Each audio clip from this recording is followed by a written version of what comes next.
Question number 1 में देखो ए एक मैट्रिक्स है और इस पर पावर दे दिया 2023। पहला काम क्या करो, ये ऑब्जेक्टिव टाइप का क्वेश्चन है, जरूर कोई ट्रिक होगा। तो क्या करोगे, ए स्क्वायर निकालो। ए स्क्वायर निकाल करके देखो वह क्या आता है। ए स्क्वायर का मतलब क्या होगा, ए इंटू ए को टू टाइम्स मल्टीप्लाई कीजिए, 0 0, फिर इसको मल्टीप्लाई करोगे 0 1 0 0।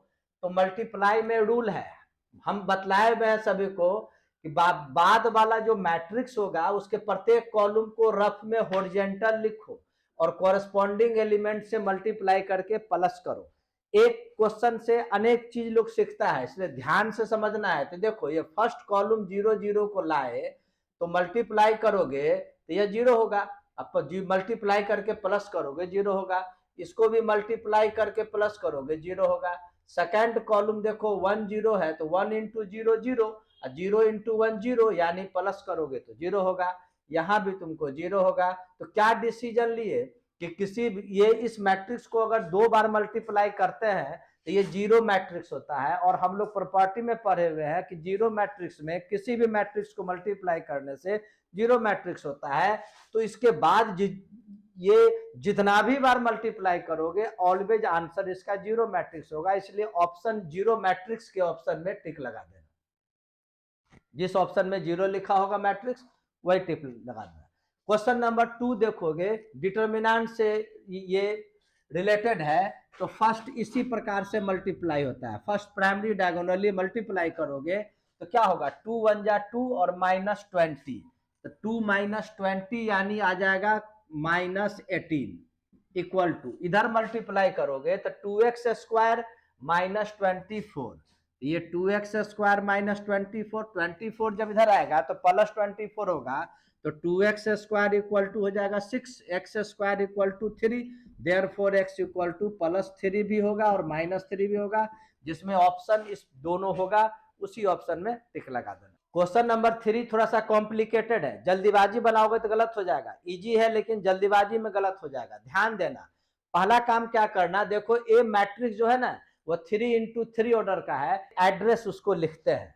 तो एड्रेस क्या होता है पता होगा मैट्रिक्स का, first row first column, first row second column, first row third column, second row first, इसी प्रकार से सभी को लिख देना आता ही होगा। उसके बाद क्या करना है, इसमें तुम देखोगे ये कंडीशन दिया हुआ है, जहां पर आई क्या लिखा हुआ है, आई इज लेस देन जे। जहां जहां आई स्टार्टिंग वाले को आई कहते हैं और बाद वाले को जे कहते हैं। तो जहां जहां आई छोटा है और जे बड़ा है वहां इस फंक्शन का काम करना है। तो पता लगाओ कहां आई छोटा है, इसको देखो हम ब्लैक से लिखकर घेर देते हैं। यहाँ आई छोटा है जे बड़ा है, आई छोटा है जे बड़ा है, आई छोटा है जे बड़ा है, यानी इस 3 जगह पर हम लोगों को ये फंक्शन का काम करना है। और देखो आई जे इक्वल है, जहां जहां इक्वल है वहां पर हम लोग 5 लिख देंगे, और आई जहां ज्यादा है जे जहां पर छोटा है वहां इसको यूज करेंगे। ये यहाँ पर 1 2 3 ये जगह ब्लू लाइन से करते हैं। अब इसी जगह पर तुम वैल्यू को find out first of all करो। तो कैसे करोगे, देखो यहाँ इक्वल है तो 5 लिख दिए। यहाँ पर देखो आई का वैल्यू 1 और जे का वैल्यू 2, तो 2 1 जा 2 और 3 2 जा 6, तो 6 2 8 हो जाएगा। यहाँ देखो आई का वैल्यू 1 तो आ गया 2 और जे का वैल्यू 3 तो 9, 9 प्लस 2 11, समझ में आ रही होगी। यहाँ देखो ये देखो आई इज ग्रेटर देन जे है, तो आई के जगह पर अब आई इज ग्रेटर देन जे यहाँ पर है, ध्यान देना। आई के जगह पर 2 लिखोगे तो 6 याद रखो, और जे के जगह 1 लिखोगे तो 2, 6 - 2 यानी 4। यहाँ पर तुम 5 लिख दोगे। यहाँ देखो आई इज लेस देन जे है, तो फिर आ गया ऊपर वाला, तो आई की जगह 2 लिखोगे, 2 2 जा 4 और 3 3 जा 9 यानी 13 हो गया। यहाँ देखो ये नीचे वाले यूज होगा, 3 3 जा 9 -2 यानी 7 हो गया। यहाँ पर देखो यहाँ पर 3, यहाँ पर आई इज ग्रेटर देन जे है तो नीचे वाला, तो 3 3 जा 9 -4 यानी 5 हो गया, और यहाँ इक्वल है तो 5 हो गया। अब क्वेश्चन क्या कहता है, देखो the number of elements in A में जो एलिमेंट है विच इज मोर देन 5, 5 से बड़ा कितना एलिमेंट है, तो काउंट करके बतला दो 5 से बड़ा कौन कौन सा है, 1 2 3 4 4 है तो आंसर में आ जाएगा, तुमको लिख दोगे 4, 4 ऑप्शन में तुम टिक लगा देना, इसको जल्दीबाजी से नहीं बनाना। ये क्वेश्चन देखिए, क्वेश्चन नंबर 4 क्या कहता है, फंक्शन दिया हुआ है, कंटिन्यूटी से रिलेटेड है। क्वेश्चन खुद कहता है कि this function is continuous at x equal to pi by 2, और ये कंडीशन दिया हुआ है। x is not equal to pi by 2 का मतलब क्या हुआ, पाई बाई 2 के लेफ्ट हैंड लिमिट और राइट हैंड लिमिट दोनों में सेम फंक्शन काम करता है। तो इस कंडीशन में क्या करते हैं, हम लेफ्ट हैंड लिमिट और राइट हैंड लिमिट अलग से नहीं निकालते हैं, डायरेक्ट लिखते हैं। यहां पर लिख देंगे कि since function is continuous at x equal to pi by 2, it means limit x tends to pi by 2, fx should be equal to f pi by 2, ये डायरेक्ट लिख देंगे। केवल x tends to pi by 2 लिखने का means he हुआ left hand limit भी और right hand, और दोनों में एक ही फंक्शन है। तो यहां पर अब फंक्शन का इस्तेमाल करोगे तो क्या लिखोगे, limit x tends to pi by 2, fx के जगह पर इसको लिख दोगे के cos x minus pi upon pi minus 2x, और देखो पाई बाई 2 के इक्वल, जब x पाई बाई 2 के इक्वल है तो आंसर 3 लिख दोगे। अब इसका लिमिट सॉल्व करोगे, लिमिट सॉल्व करने का बेस्ट तरीका है बाई लॉस्पिटल रूल। लॉस्पिटल रूल में सभी टर्म्स का अलग अलग डिफरेंशिएशन करते हैं, तो लिखेंगे by L'Hospital rule x tends to pi by 2, देखो cos x का डिफरेंशियल माइनस साइन एक्स होता है तो माइनस के साइन एक्स हो जाएगा, और पाई कांस्टेंट का डिफरेंशिएशन 0 होगा, और माइनस 2x का माइनस 2 यानी माइनस 2 हो गया इक्वल टू 3। अब यहां पर तुम देखोगे ये माइनस कैंसिल हो गया, लिमिट को रिमूव करोगे तो मीनिंगलेस टर्म नहीं आएगा, तो इसलिए x के जगह पाई बाई 2 लिखोगे, तो साइन पाई बाई 2 यानी साइन 91 होता है, 1 इंटू के यानी k upon 2 is equal to 3, therefore k equal to 6, और जो ऑप्शन में 6 जहां लिखा होगा उसी ऑप्शन में टिक लगा। क्वेश्चन नंबर 5 कहता है कि ए वेक्टर और बी वेक्टर के बीच एंगल दिया हुआ है पाई बाई 3 मीन 60 डिग्री, और ए क्रॉस बी का मॉड दिया हुआ है 3√3, तो ए डॉट बी का वैल्यू आप फाइंड आउट कीजिए।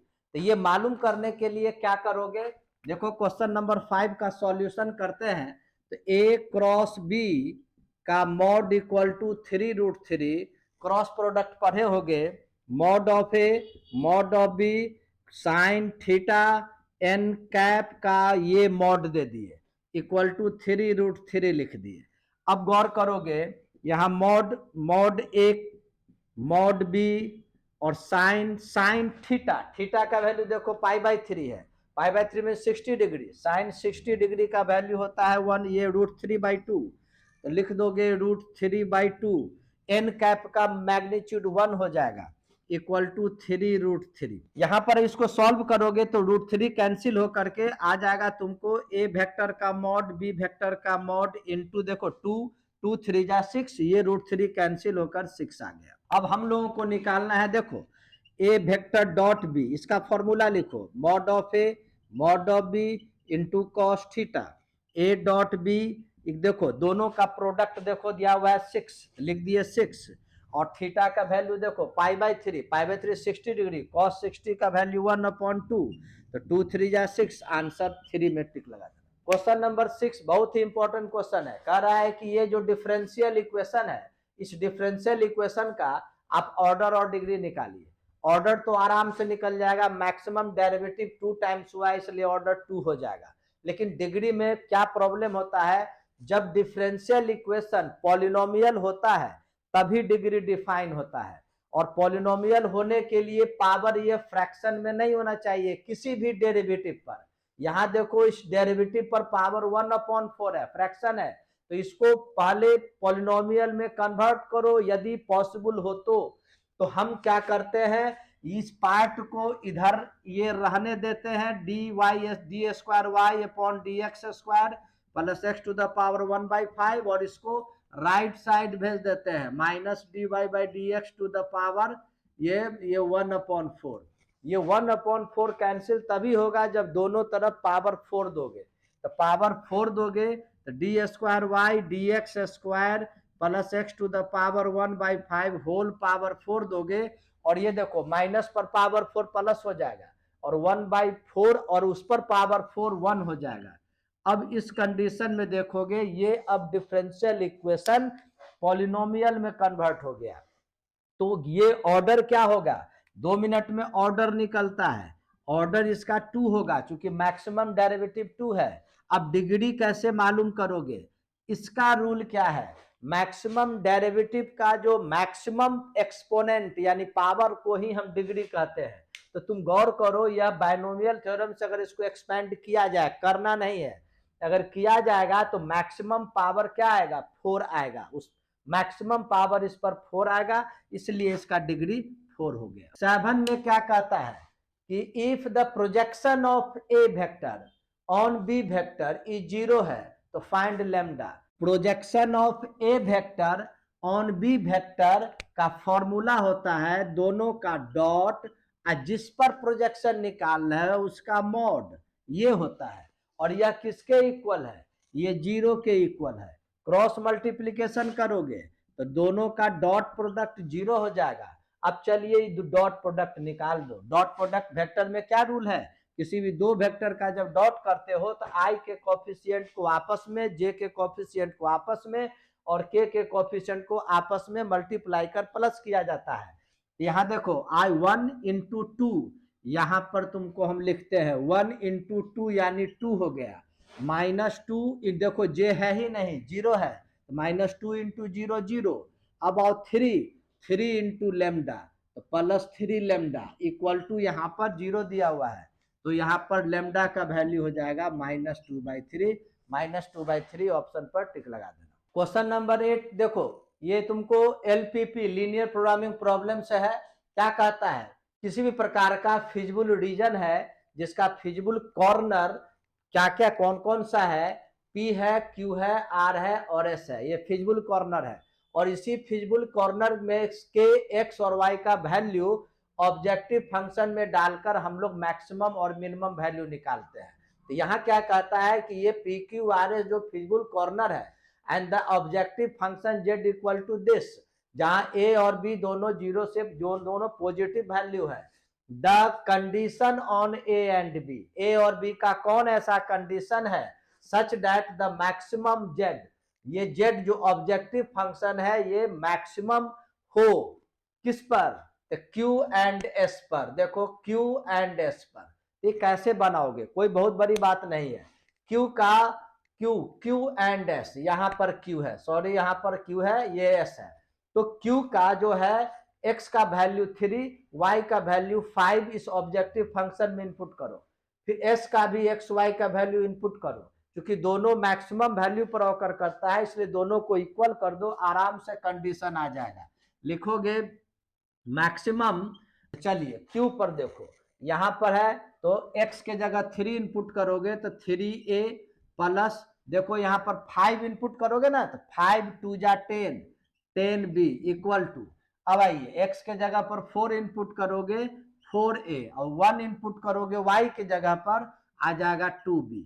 यहाँ देखोगे ये 2b इधर आ जाएगा तो माइनस होकर 8b बचेगा और ये 3a जाएगा तो a बचेगा, therefore a minus 8b equal to 0। ये कंडीशन होगा या ऐसा कंडीशन होगा, इसी कंडीशन में तुमको टिक लगा देना है। क्वेश्चन नंबर 9 देखो, बहुत सिंपल है, यह डेफिनेट इंटीग्रेशन है। तो गौर करो, साइन 2x का इंटीग्रेशन होता है माइनस कॉस 2x अपॉन 2, फिर इसको घेर कर π/4 और 0 लिख दोगे, -1/2 को देखो बाहर कर दिए, ये -1/2 बाहर कर दिए। अब x के जगह π/4 इनपुट करो तो 2 इंटू π/4 यानी cos π/2 हो जाएगा, और -0 इनपुट करो तो cos 0 0, सॉरी cos 0 होगा, cos 0 1 होता है, cos 0 हो गया। अब इसको सॉल्व करोगे तो -12 cos 90 0 होता है और cos 0 1 होता है, तो 0 - 1 यानी -1, इसको सॉल्व करोगे हाफ, इसमें टिक लगा देना। क्वेश्चन नंबर 10 में देखो, ए दो मैट्रिक्स है, ए का ऑर्डर दे दिया है 2 इंटू 3, अब बी का ऑर्डर हम लोगों को मालूम करना है। कंडीशन क्या है कि बी मैट्रिक्स इस प्रकार से है कि हम ए इंटू बी भी डिफाइन होगा और ए और इंटू बी का ट्रांसपोज भी डिफाइन होगा। तो ये जानो कि कोई भी दो मैट्रिक्स का मल्टीप्लिकेशन डिफाइन कब होता है, तो उसका कंडीशन क्या है वो तुमको लिख देते हैं। m इंटू एन है और ये b मान लो p इंटू क्यू है, यह डिफाइन कब होगा, विल बी डिफाइन। यह डिफाइन तभी होगा जब फर्स्ट वाले मैट्रिक्स का नंबर ऑफ कॉलम ये सेकंड वाले मैट्रिक्स का नंबर ऑफ रो इक्वल होना चाहिए। तो चलिए यहां पर तो ए का तो ऑर्डर दे दिया तुमको, ए का ऑर्डर है सपोज ये दिया हुआ है 2 3, और बी को मान लो हम लोग मान लेते हैं m इंटू एन। यह डिफाइन है, ये क्वेश्चन खुद कहता है ये डिफाइन है, इसका मतलब नंबर ऑफ कॉलम और नंबर ऑफ रो इक्वल होना चाहिए, यानी m का वैल्यू 3 हो गया। अब आइए ए फिर लिख दो 2 इंटू 3, अब बी का ट्रांसपोज, जब बी का ट्रांसपोज करते हैं तो कॉलम रो में और रो कॉलम में चला आता है, तो यहां पर लिखोगे n into m, m into n के जगह, तो यह भी डिफाइन है। तो यह डिफाइन कब होगा, जब पहले वाले मैट्रिक्स का कॉलम अब बाद वाले एक मैट्रिक्स का रो इक्वल होगा, यानी n का वैल्यू 3 हो गया। m भी 3 n भी 3, यानी यह जो b मैट्रिक्स है इसका ऑर्डर पूछ रहा है, इस b मैट्रिक्स का ऑर्डर होगा, आंसर में लगा देना टिक 3 इंटू 3 ऑर्डर। क्वेश्चन नंबर 11 फिर तुमको एलपीपी से दिया, देखो फिजिबल पॉइंट का कॉर्नर ये 3 दिया हुआ है, ऑब्जेक्टिव फंक्शन ये दिया हुआ है, कहता है मिनिमम वैल्यू निकालिए। बहुत इजी है, सभी पॉइंट का हम एक्स वाई का वैल्यू ऑब्जेक्टिव फंक्शन में इनपुट करेंगे, जो सबसे छोटा होगा that will be minimum value. तो देखो लिखते हैं एट 0 0 0 0 पर देखो z इक्वल टू क्या होगा 0 0, यानी 0 हो गया, निकल गया। फिर मालूम करो 3 0 पर, लिख देते हैं एट 3 0 पर, तो z इक्वल टू क्या होगा, x का वैल्यू 3, 3 4 जा 12 और 7 इंटू 0 0, यानी 12 हो गया।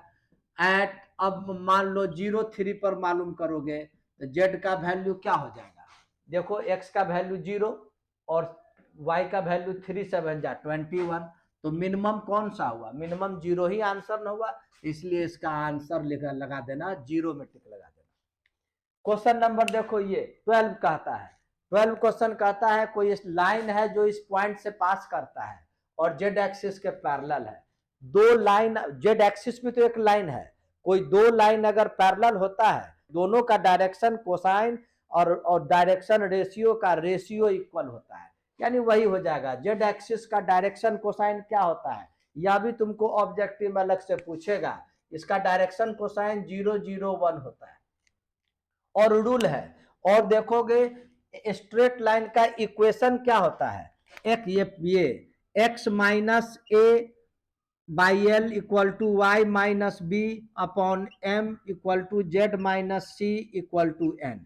तो ये लाइन जो है किस पॉइंट से पास करता है, उस पॉइंट से पास करता है जिसका कोऑर्डिनेट ए बी सी है और उसका डायरेक्शन कोसाइन या direction ratio l m n है। यहां पर ये किससे पास करता है, 1 1 1 से पास करता है, इसलिए ए बी, ए के जगह 1, बी और सी सभी के जगह पर 1 लिख दोगे और डायरेक्शन रेशियो क्या लिख दोगे, एल के जगह 0, एम के जगह 0 और एन के जगह 1, और आंसर तैयार हो जाएगा। यही होगा x minus 1 upon 0, y minus 1 upon 0 और z माइनस 1 अपॉन 1, यही आंसर हो गया। क्वेश्चन नंबर 13 देखो, ए एक सेकेंड ऑर्डर का मैट्रिक्स है और इस मैट्रिक्स पर पावर 3 देकर डिटर्मिनेंट निकाला है, उसका वैल्यू 125 दिया हुआ है, तो कहता है आप find the value of alpha. तो गौर करोगे अगर मान लो प्रॉपर्टीज पता नहीं होगा तो इस मैट्रिक्स को 3 टाइम्स मल्टीप्लाई करोगे तभी ए क्यूब निकलेगा, 3 टाइम्स जब मल्टीप्लाई करोगे तो अल्फा अल्फा स्क्वायर यानी पावर 6 चला जाएगा अल्फा पर, अब पावर जब 6 चला जाएगा तो तुम सॉल्व करने में तुमको मुश्किल हो जाएगा, जबकि यह ऑब्जेक्टिव क्वेश्चन है। इसका एक प्रॉपर्टीज है, उस प्रॉपर्टीज को तुम ऑलवेज याद रखो। प्रॉपर्टीज क्या है, किसी भी मैट्रिक्स पर पावर होल एन का डिटर्मिनेंट को हम can be written determinant of A to the power whole n, ये रूल है, इस रूल को ऑलवेज याद रखना। बार काम आएगा तुमको। तो यहां पर देखो n के जगह पर 3 है, तो हम इसके जगह पर क्या लिख सकते हैं, determinant of a to the power 3 125। अब तो 125 5 का क्यूब होता है और ये डिटर्मिनांट a का क्यूब है, इसका मतलब determinant of a equal to 5 होगा क्या नहीं, 5 का क्यूब है, इसका क्यूब कैंसिल कर दिए। अब a का डिटर्मिनांट निकालो, a का डिटर्मिनांट निकालने के लिए इस प्रकार से घेर दिया जाता है और इसको सॉल्व करोगे तो अल्फा स्क्वायर यहां हो जाएगा, अल्फा स्क्वायर फॉर्मूला में माइनस लिखते हैं और इसको मल्टीप्लाई करोगे तो माइनस माइनस प्लस 2 2 जा 4 इक्वल टू 5 हो गया। तो क्या देखते हो, alpha square equal to 9, therefore alpha equal to plus minus 3। इसमें इस ऑप्शन में टिक लगा देना। क्वेश्चन नंबर देखो 14, क्वेश्चन नंबर 14 भी प्रोबेबिलिटी से रिलेटेड है कि नहीं। इसमें दो इवेंट है ए और बी और ए माइनस बी की प्रोबेबिलिटी दिया हुआ है, ए की प्रोबेबिलिटी दिया हुआ है, तो ये कंडीशनल प्रोबेबिलिटी यानी find the probability of B if A has already occurred, इसका वैल्यू आप फाइंड आउट कीजिए। इसका फॉर्मूला क्या होता है, पहले अगर जान लिया जाए, पी बी ऑब्लिक ए का फॉर्मूला होता है P A intersection B upon नीचे ए है ना, तो पी ए, इस फॉर्मूला को भी याद रखना, किसी अदर क्वेश्चन को सॉल्व करने में तुमको काम आएगा। तो इसका वैल्यू तभी हम फाइंड आउट कर सकते हैं जब इसका और इसका वैल्यू पता हो। तो पी ए का तो वैल्यू पता है लेकिन ए इंटरसेक्शन बी की प्रोबेबिलिटी पता नहीं है, वो हम लोग इससे निकालेंगे, इससे मालूम करेंगे। इसका रूल क्या है वो देखो, यहां पर बतलाते हैं। ए माइनस देखो सेट ए है, ये सेट बी है, कंसेप्ट दे रहे हैं तुमको, ये ए है, ए माइनस बी का मतलब होता है ए में से बी के सभी एलिमेंट को आप हटा दीजिए, आप उसको साइड कर दीजिए तो बी हट जाएगा, तो ए माइनस बी यही बचता है। ये सेट थ्योरी में पढ़ाई होती है, इसी को ए माइनस बी कहते हैं। इसको ऐसे भी तो लिख सकते हो, नंबर ऑफ ए, यानी यहां पर अब लिख रहे हैं ए माइनस बी को लिख सकते, number of A minus B को लिख सकते हैं नंबर ऑफ ए माइनस ये नंबर, इसको माइनस करोगे कि नहीं, इसको माइनस करोगे तो ये क्या है, ए और बी का इंटरसेक्शन है, number of A intersection B, ये माइनस करोगे। अब चलिए प्रोबेबिलिटी मालूम करना होगा ए माइनस बी का, तो नंबर ऑफ सैंपल स्पेस से डिवाइड करते हैं तो ये प्रोबेबिलिटी ऑफ ए हो जाएगा। यहां भी नंबर ऑफ सैंपल स्पेस से डिवाइड करोगे, probability of A intersection B हो जाएगा। तुमको एक फॉर्मूला ये तैयार हुआ, इस फॉर्मूला को तुमको याद रखना होगा। ए माइनस बी की प्रोबेबिलिटी, ए की probability minus A intersection B, हम तो प्रूफ भी कर दिए। अब चलिए इसके जगह पर क्या वैल्यू है, 1/5, इसके जगह पर है 3/5, तो इसका वैल्यू निकल जाएगा कि नहीं, तो लिख देंगे therefore P A intersection B का वैल्यू क्या हो जाएगा, ये पी ये इसको भेज दो लेफ्ट साइड, इसको भेज दो राइट साइड, तो पी ए का मतलब 3/5, अब minus P A minus B यानी 1/5, ये प्लस माइनस करोगे तो 2/5, तो इस इंटरसेक्शन का वैल्यू निकल गया 2/5। इसका वैल्यू पता है हम लोगों को 3/5, तो यहां पर लिख दो 2/5 3/5, ये 5 कैंसल, आंसर आ जाएगा 2/3। इस ऑप्शन में टिक लगा देना। क्वेश्चन नंबर 15 में देखो, ये डिफरेंशियल इक्वेशन है, कहता है रिप्रेजेंट्स, ऑप्शन में दे देगा सर्कल, रेक्टेंगुलर हाइपरबोला, पैराबोला, ये passing through origin, straight line passing through origin, passing circle passing through origin, बहुत कुछ दे देगा। तुमको क्या लगाना है टिक, हम इसको पहले सॉल्व करते हैं, उसके बाद तुमको पता चल जाएगा सॉल्यूशन कैसे करते हो। वो देखो यहाँ पर एक्स डी वाई को रहने दो और राइट साइड भेज दो वाई डी एक्स, ये सॉल्यूशन ऑफ डिफरेंशियल इक्वेशन का प्रोसेस है। उसके बाद क्या किया जाता है, इसको इंटीग्रेट किया जाता है, उसके बाद y के टर्म को dy के साथ और x के टर्म को dx के साथ, y जब लेफ्ट साइड लाओगे तो 1/y dy हो जाएगा, इधर 1/x dx हो जाएगा, ये हो जाएगा। अब 1/y का इंटीग्रेशन क्या होता है, log y, इसका होता है log x। और रूल है, तरीका बता देते हैं, जब सभी टर्म log हो तो इंटीग्रल कांस्टेंट को भी log में लिख दोगे, तुमको बनाने में सहूलियत होगा। अब तुम पढ़े होगे log m plus log n का value log m into n होता है, यानी हो गया log y equal to log cx हो गया। दोनों तरफ से log हट जाएगा तो y इक्वल टू cx हो गया। ये स्ट्रेट लाइन है किसका, ये स्ट्रेट लाइन है, चूंकि पावर 1 है और यहाँ कांस्टेंट अलग से प्लस माइनस में नहीं है, यानी ये ओरिजिन से गुजरता है। इसका मतलब इसका आंसर होगा straight line passing through origin. Question number 16 में क्या है, ए वेक्टर है, ए वेक्टर का इनिशियल पॉइंट P है और टर्मिनल पॉइंट Q है, तो कहता है ए वेक्टर का मॉडुलस निकालिए। तो इनिशियल पॉइंट P है और टर्मिनल पॉइंट Q है, इसका मतलब तुमको ए वेक्टर का वैल्यू PQ वेक्टर होगा। इनिशियल पहले लिखा जाता है, टर्मिनल बाद में। और इसका क्या होता है, बाद वाले का पोजीशन वेक्टर में से पहले वाले के पोजीशन वेक्टर को माइनस करते हैं, यानी ये क्या होगा, OQ वेक्टर यहाँ पर क्या होगा, देखो ये I इसमें मल्टीप्लाई करो, इसमें J और इसमें K मल्टीप्लाई करो, ये रूल है। तो 6I cap minus J cap plus 2 cap, ये सब पढ़ाए हुए हम। माइनस OP में देखो ये हो जाएगा 4I कैप, देखो 0J कैप छोड़ दो, अब प्लस 2K कैप। अब इसको सॉल्व करोगे तो क्या आएगा, देखो माइनस ये 6I माइनस 4I यानी 2I बचेगा, माइनस J और यहाँ पर 0 है तो माइनस J बचेगा, ये 2K और माइनस 2K कैंसिल होकर 0 हो गया, यानी ए वेक्टर का वैल्यू निकला इतना। इसका बोलता है मैग्नीट्यूड निकालिए, यह भी अलग से क्वेश्चन होता है। तो ए वेक्टर का मैग्नीट्यूड के लिए रूट अंडर आई जे के का जो कॉफिशिएंट है उसके स्क्वायर को प्लस करते हैं, तो देखो आई का कॉफिशिएंट 2, 2 का स्क्वायर 4, जे का कॉफिशिएंट -1, -1 का स्क्वायर 1, के है ही नहीं यानी 0, तो 4 + 1 यानी रूट अंडर 5 इसका आंसर होगा। ये क्वेश्चन देखो, यह तुमको एप्लीकेशन ऑफ डेरिवेटिव का दिख रहा है। If the total cost px associated with the item is given by the, यानी ये तुमको कॉस्ट फंक्शन दिया हुआ है, जनरली सी से इंडिकेट करते हैं, यहाँ पे लिख दिया, ये कॉस्ट फंक्शन है।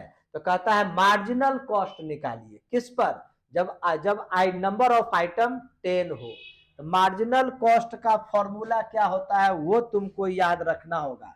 मार्जिनल कॉस्ट MC का वैल्यू होता है डिफरेंशिएशन ऑफ कॉस्ट फंक्शन, लिख देते हैं कॉस्ट फंक्शन x का मान लो है, x से है, अब बाय और ये dx। कॉस्ट फंक्शन को जब नंबर ऑफ आइटम किसे x के टर्म में अगर होगा उससे अगर डिफरेंशिएट कर दोगे तो मार्जिनल कॉस्ट निकलता है। तो यहाँ पर तुम मार्जिनल कॉस्ट अगर निकालना चाहोगे तो ये लिखोगे ना dpx अपॉन dx, यानी marginal cost equal to differentiation कर लो एक्स स्क्वायर का 2x, तो 2 मल्टीप्लाई करोगे तो 0.8x हो गया, 2x का 2 होता है ये, और 10 का कांस्टेंट का डिफरेंशिएशन 0, ये ही हुआ marginal cost. Number of item कितना दिया हुआ है, तो कहता है 10, यानी x का वैल्यू 10, तो लिखोगे एट x इक्वल टू 10 पर मार्जिनल कॉस्ट इक्वल टू हो जाएगा x के जगह पर 10, तो 0.8 इंटू 10 यानी 8, 8 + 2 यानी 10, आंसर हो गया 10। क्वेश्चन नंबर 18 में देखो कह रहा है जेड एक्सिस के डायरेक्शन कोसाइन का सम निकालिए। जेड एक्सिस का डायरेक्शन कोसाइन क्या होता है, 0 0 1, तो प्लस कर दोगे 0 + 0 + 1 यानी 1। एक्स एक्सिस का डायरेक्शन कोसाइन 1 0 0, उसका भी सम 1। वाई एक्सिस का 0 1 0, ये सब याद रखना, ऑब्जेक्टिव में पूछेगा। अब आइए क्वेश्चन नंबर 19 क्या कह रहा है, ए 3 × 3 ऑर्डर का मैट्रिक्स है और उसका डिटर्मिनेंट 2 है, तो कहता है एडजॉइंट ऑफ ए का डिटर्मिनेंट निकालिए। ये फॉर्मूला बहुत इंपॉर्टेंट है, याद रखना। यदि मान लो सपोज करो लिख देते हैं, if A is n into n order का मैट्रिक्स हो, है कि नहीं, फॉर्मूला लिख देते हैं, देन एडजॉइंट ऑफ ए का डिटर्मिनेंट, डायरेक्ट तुम लिख देना determinant of A, n order है ना, ये एन है, ये एन ऑर्डर है तो एक पावर कम कर देना। क्लियर? तो इस फॉर्म ये तुम फॉर्मूला याद रखो। जब याद रखोगे तो देखो ये 3 इंटू 3 ऑर्डर का है, तो 3 इंटू 3 ऑर्डर का है तो क्या हो जाएगा इसका आंसर क्या हो जाएगा, determinant of A to the power 3 minus 1 यानी 2, और ए का डिटर्मिनेंट कितना है 2 का स्क्वायर यानी 4 आंसर हो जाएगा। क्वेश्चन नंबर 20 कहता है A is the 3 into 3 order of matrix है, उसका डिटर्मिनेंट 2 है। अच्छा, ए इनवर्स का डिटर्मिनेंट निकालना, ये भी फॉर्मूला याद रखो, ए कितने भी ऑर्डर का मैट्रिक्स क्यों नहीं हो, उसका इनवर्स बहुत ही इंपॉर्टेंट है, का डिटर्मिनेंट का फॉर्मूला होता है 1 अपॉन डिटर्मिनेंट ऑफ ए, यह भी याद रखो। तो चलिए यहां पर क्या हो जाएगा, चाहे ऑर्डर कुछ भी हो, तो यहां पर क्या होगा, ए इनवर्स का डिटर्मिनेंट का value 1 upon determinant of A, 1 upon determinant of A 2 है, तो यानी आंसर हो जाएगा हाफ।